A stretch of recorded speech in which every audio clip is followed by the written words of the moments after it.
الناس بأشكوبا شيخ لسائلك أقول لي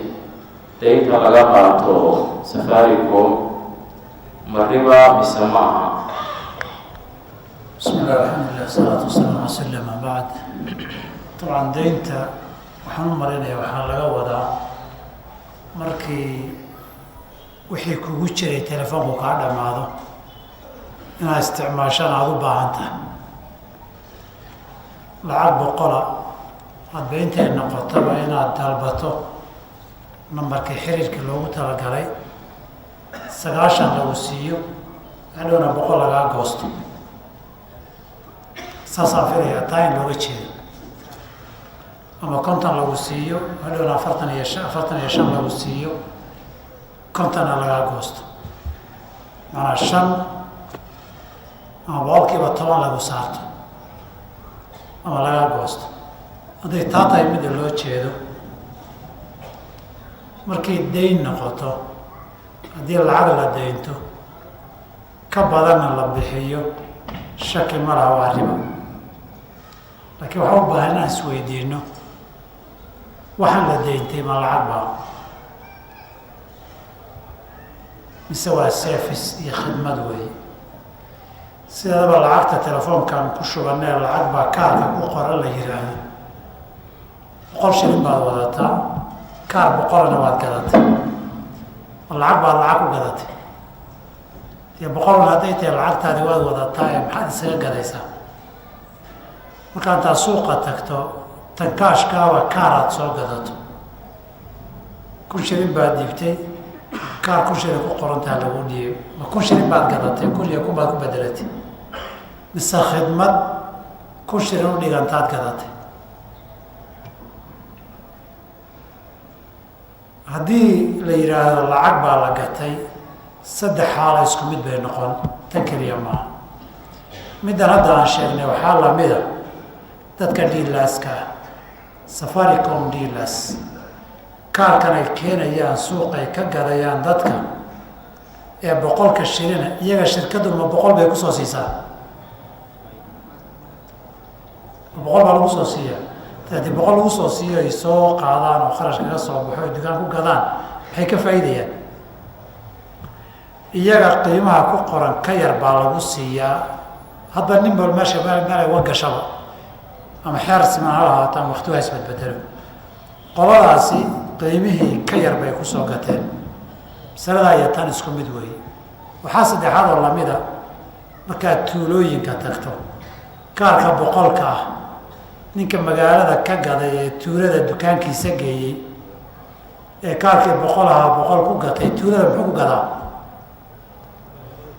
110 buu ku sii gadaya 100 baa ku qoran wuxuuna ku sii iibiyey mise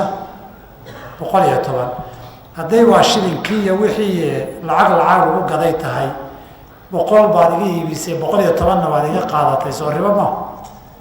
Safaricom 100 baad ka soo qaadatay 97na waa siisay example tusaale ahaan 97na waad bixisay 100na waa soo qaadatay soo lacag kala badan ma tanna 100na waad bixisay 90na waad qaadatay soo lacag kala badan ma horta hadaynu niraano waxaan waa lacag saddexda waa isku xukun ama xaraam bay wada noqon ama xalaal bay wada noqon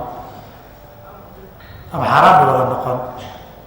ama xalaal bay noqon waxay ku salaysan tahay waxa la kala iibsaday ma lacag ba mise waa khidmad iyo service baad gadatay intaas u dhigma sida saxdihi lacag laba kala gadan waxa la kala gatay khidmad baad iibsatay khidmadda waxa la iibsanaya nacfina iyo manfacana iyo khidmadna waa la iibsan karaa caynna waa la iibsan karaa dukaanka markaad soo gasho alaab ay lacag tiradeed ku dhegan tahay lacagtii aad soo gadatahay ma alaab baad gadatay mise lacag baad gadatay alaab baad de lacag baa ku qorane waa qiimaheedii kaarkana lacagta ku qoran waa qiimaha uu service iyo khidmadaan u dhigmo wey isaga laftiisu lacag maaha walidaalika hadhow isaga intaad la tagto 1 shilin ahaa haddaad dukaan alaab iyo makhaayad shaah kaga gada dhahato ma lagaga gado halka waxaad garan dee lacag ba wadatid kaar baad wadataa telefoon lagu hadlo oo khidmad hadal u dhigma 1,000 shilin baad soo gadatay, lacagtu waa qiimihii oo ku qorane waxaa la iibsaday waa khidmad. khidmaduna badeecaday ka mid tahay. guri baa la kiraystay, dhakhtar baa ku daweeyey oo ku baadhay, lacag buu kaa qaatay, khidmad buu kaa iibiyey. waxbarashaad gashay, arday baa tahay, caruurtaadii wax ka bixinaysaa, dee badeecadu ma gadaysid ee khidmad baad gadaysaa. beecuna waa cayniya nafci, manaafic wey, beeculmanaafic wey. marka adiguna kaa kala gadatay lafihiisa waxba kuma falayside nambarkaa intaad geliso intaa inaad ku hadasho ood shabakad iyo networka isticmaashaad rabtaa, kadibna markaad xoqdo inuusan lacag ahayn qashinkaad ku dari. maxaad kala baxday? number baad kala baxday. numberkan muxuu kuu taray? shabakadda networkaad ku gashay oo access ku leeyahay lagu galo. markaad gashay maxaad faa'iiday? inaad intaa hadli kartaad faa'iiday. khidmad baad iibsatay. marka qiimaheedu 100 ama 1,000 shilin. khidmad haddii ay tahay waa badeecad, qaarna muwada qaarna manfacaya. badeecaddu masaladu dib waxay ugu noqon, badeecaddu kaash iyo dayn ma kala qaalisanaan kartaa. oo biyahan haddaad iga gadanaysana waa 100 shilin lacag siinayso, haddaad dayn ku rabtana waa 50, waxaa leeyahay 110. ma la dhihi karaa? masaladaas iyada lafteeda khilaaf waa ku jiray. sida aniga saxda ilaa way bannaan tahay in la yidhahda biyahan haddaad kaash ku gadanaysana waa 100, haddaad dayn ku rabtana waa 110. tanna waxay ka dhigan tahay khidmaddan haddaad kaash la baxaysana waa 100 shilin, haddaad dayn ku rabtana waa 110. ka masalada nuxurkeedu waxaan rabaa inaan idhaahdo way bannaan tahay oo dhib ma laha, sida aniga ila saxsan, sababtuna sidaa weeye. haddaan dheereeya la raalli hada bilahi tawfiiq.